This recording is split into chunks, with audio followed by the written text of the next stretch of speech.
Alright everybody, hello out there YouTubers and Airsofters alike. This is Chris with TaskForce 247 Airsoft once again. And today I'm going to be doing a video that I would like to be calling Don't Be a Noob, Part 1. There are many different things that set experienced players out on the field compared to, well, inexperienced players or noobs. One key thing to remember is that gear doesn't always mean that you are a better player. Better players can be rated on anything from how well they follow orders to how many kills they get in a game.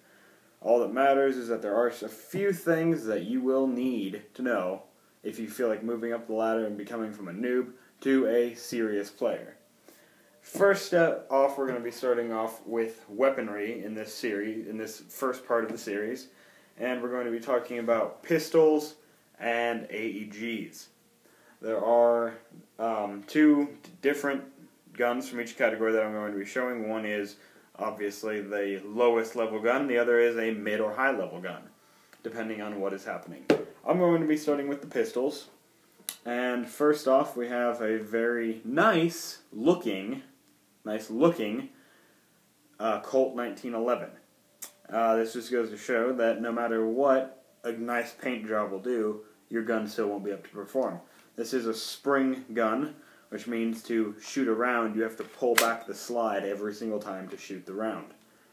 The magazines, obviously cheap, clear, nothing really too flashy about them.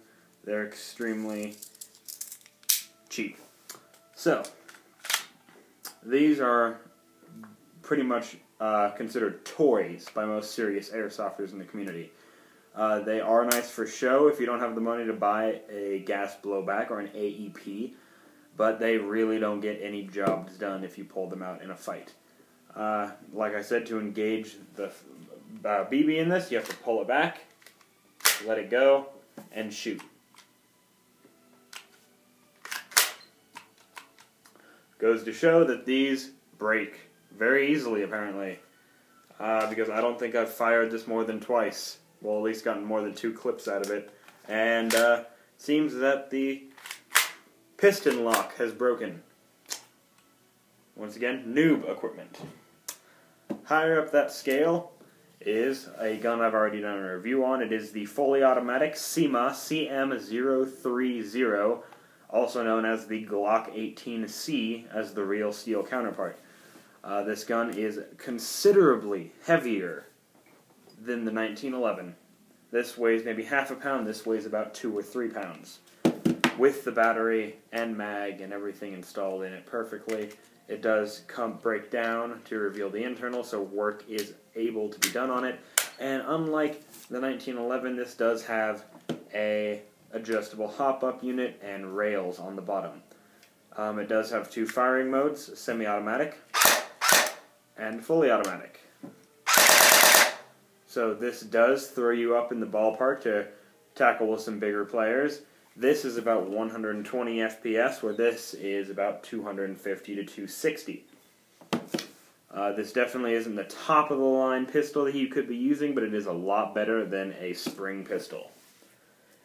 These are available for about $65 for an AEP, which is about the standard price for any automatic electric pistol.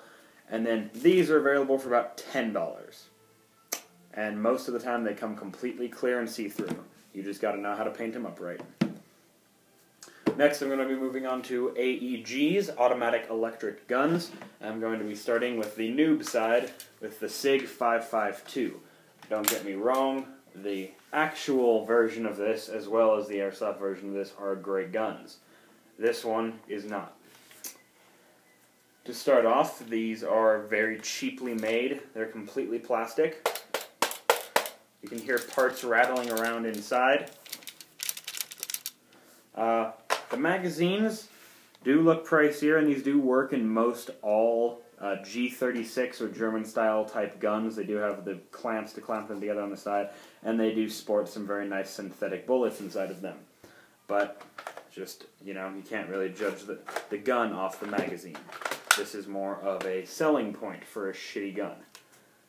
It does have a folding stock, which isn't very much to brag about, and it is probably It weighs less than the pistol. We'll put it at that. This is a plastic gearbox. Plastic gearboxes get worn down and break faster than any gearbox out there. They will break on you, and all your money's gone. And an AEG with a metal gearbox, you can repair it. With this, you can't. And a lot of these, the companies charge you a lot more than they're worth if you buy them from Sports Authority or Big 5. This would be a $60 gun from Big 5, when really it's worth about $20.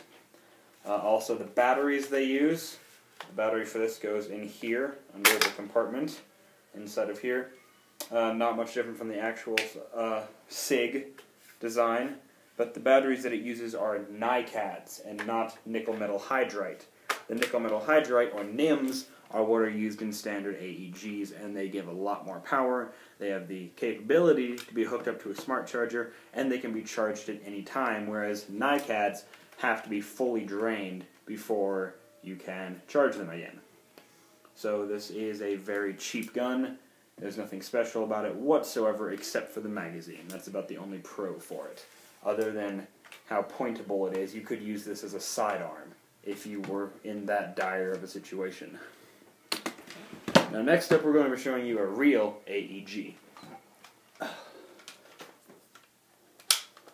This is my customized AK-47 Spetsnaz. This gun is fully metal, receiver, front end, everything except the stock, magazine, pistol grip, and buttstock. But they are all high-density polymer, which means they are just about as tough as they're tough as nails. There's no breaking in these. Now, the difference between this and a normal gun is that between this and a crap gun is the performance level that comes out of these.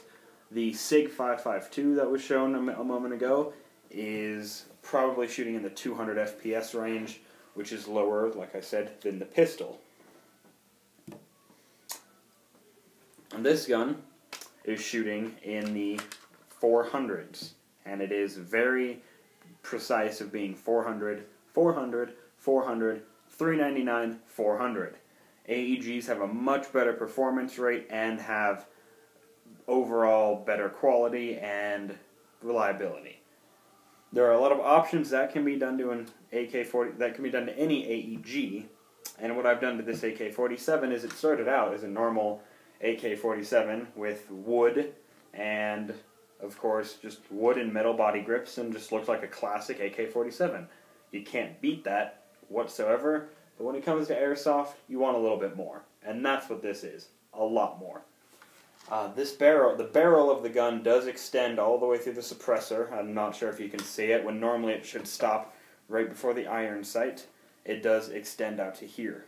And it is a Mad Bull 6.01 tight bore barrel, so the accuracy and groupings on this gun are just unreal. It will easily gun down any opposition in your way. You have the option for a high number of accessories on here with the 4-sided Riz rails. As you can see, I have a folding foregrip, a 3-position foregrip, fully extended, angled, and closed. And the sight on it is the AK-74U adjustable flip-up sight.